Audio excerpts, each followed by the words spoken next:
Ladies and gentlemen, welcome to Leadership and Politics. Dr. Abraham, with me is the talented John Baldoni. John, welcome to the show. Well, thank you, Dr. Abraham. I appreciate it. Such a pleasure to be on you. I'm a fan of your work, so it's an honor to be with you today. It's likewise. So welcome to the show. What are we doing today? What's new with you? Well, I am about to launch a new book in April called Grace Under Pressure. And previous to that launch, I have a new online course called Leading Through Change and Crisis. My work in grace now, the Grace Under Pressure, will be the third book I've done on grace. And you have the second one. I have the second one. Thank you. Notes. Thank you for sending this. And so what led me to the topic, I published my first book on grace in May of 2019, and it didn't really do that well. I got great reviews, got lots of publicity, but just didn't really sell very well. Well, then COVID hit, and all of a sudden people are interested in the topic of grace. So I continued to pursue it. And then I created a LinkedIn Live show called Grace Under Pressure. Nice. And I talked to 180 thought leaders and doers from all walks of life, and ideas from that have shaped the book independently. But the themes of Grace Under Pressure really, and it's things I work in coaching and speaking, it's what do leaders do in these times of crisis? Well, they do three things. One, they take care of their people. Two, they take care of themselves, which sometimes we forget to do. Yes. And three, prepare for the future. But here's the difference is that you have to do, well, in my perspective, this is where grace comes in. We do it with a spirit of grace, which is the caring, the conviction, the compassion, and the courage we exert toward others to bring them. So there's a hard part of the book, which is, strategic and, things to do. And then there's the soft side of the book, which is about the caring and the commitment that we exist. And that's where my heart is right now. And that was a theme, of course, in Grace Notes. So that's kind of where I'm at right now. I love it. You combined soft skills and hard skills together. This is really a winning formula because you gave either side what they want and what they look for. How do you define grace? It's a good question. Grace is universal, really, and most of us think of it as affiliated with faith, and it's actually inherent in every faith, from Christianity, Islam, Hinduism, and the ancient Greeks had it. And frankly, I think what it is, it's our catalyst for the greater good. And so from a leadership standpoint, creating grace or acting with grace is creating community. And that's another theme that I'm very interested in now. I'm trying to think of envision the workplace. And I think this sharpened during COVID, think of it as community, where a community where we come together for shared values. Now, if we're part of this community, the other word of saying that is psychological safety. We feel comfortable here. We can disagree.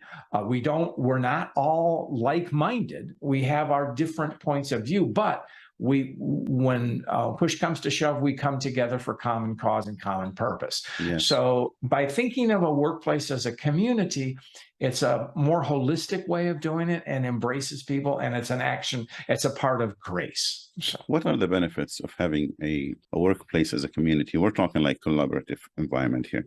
What is good about that for the employer? Well, I think you hit the nail on the head. It is collaboration. I have at least a little mantra about the 3 C's and about behavioral standards for a workplace. And people I coach, share this, and the 3 things you're going to do we all have roadmaps for performance expectations and things like that. But how about have behavioral expectations? So when you're in here, there's 3 things you're going to do. You're going to cooperate, you're going to coordinate, and you're going to collaborate. And those first 2 things are essential, but the collaboration is the spark. It's the 1 + 1 = 5. It's where we all come together. And this is where the idea of community comes in, because what's the root of community is trust. Okay. And so I'm not going to get my way all the time, Abe, and you're not going to get your way all of the time. But if we work together, we can create something better. And by having this sense of community, we feel, most importantly, the operative principle, I think, of community is belonging. Okay, I belong here. And if I feel that, Abe, then I'm going to do my best because I want to, because you are my colleagues. We may be friends, but most importantly, I respect you, and I'm going to do my best for you and for the team. And based on that, trust is created. And when you have trust, you have loyalty among the team members, right? Commitment comes out of that. Yeah, absolutely. Commitment comes from that bond, really, that we feel for one another. I mean, we commit to a goal, of course. I mean, it can be a sales goal, okay? Yeah. And that's important. But how we achieve that, it's so much better than to do it together. And it's getting back to the kind of idea of grace. I've done a lot of work in purpose, and the topic of purpose. And so I always say that purpose is our why. That's Simon Sinek, and many have said that. But then purpose, as such, it sparks our vision, which is our becoming. And then it creates our mission, which is our doing. But how many times do we see you can achieve success by vision and mission and forget the values component? And that's where grace comes in. Grace is working with people, enabling people, energizing them, supporting them. And it's just creating a highly engaged workplace where people want to be there. I like it. Is that what you do in your course? You talk about grace, and let's say someone is interested in your course. What do they do? Yes, the title. Yeah, thank you. The title of the course is Leading Through Change and Crisis, which is the subtitle of the book. But I deal with the three things: taking care of others, yourself, and prepare. And I integrate the concept of grace, the caring for others. So so it's a holistic look at how you, I think, mobilize people in times of uncertainty, but can also, I mean, here's the thing about crisis is one thing, but change is forever. I mean, we're always evolving. If you're not changing, you're really not growing. So it's that idea of flexibility, adaptability, understanding people, thinking about this. And these ideas were born of, sharpened ideas for me were sharpened during the COVID crisis, of course. So, but I want to say these are universal themes that will go on in perpetuity. COVID taught us really all a lesson, humbled us, make us some lead with the humility, and whoever doesn't really didn't get the lesson yet. Yeah. No. And sadly, many of them still don't. So tell me more. What else do you do? I know, I'm a big fan already. I saw you doing the piano, the dance. What else? Tell me, take me there. My quick statement is that, I help women and men learn to live and lead with greater purpose and more grace. And I do that in three ways. I write, I teach, I speak, and I coach. Okay, speaking and teaching go together. So that's four things that I can't count. But impressive. But here's an interesting point. At my life stage, Abe, and I'm at the more of the sunset of my career, but I still have a lot to offer, and I'm still engaged. And so I've made time, and this is where grace comes in. I've made more time for. I have grandchildren now, but also my pursuits. Two of which one is which is golf, the other is piano. Nice. And golf and piano both teach me humility.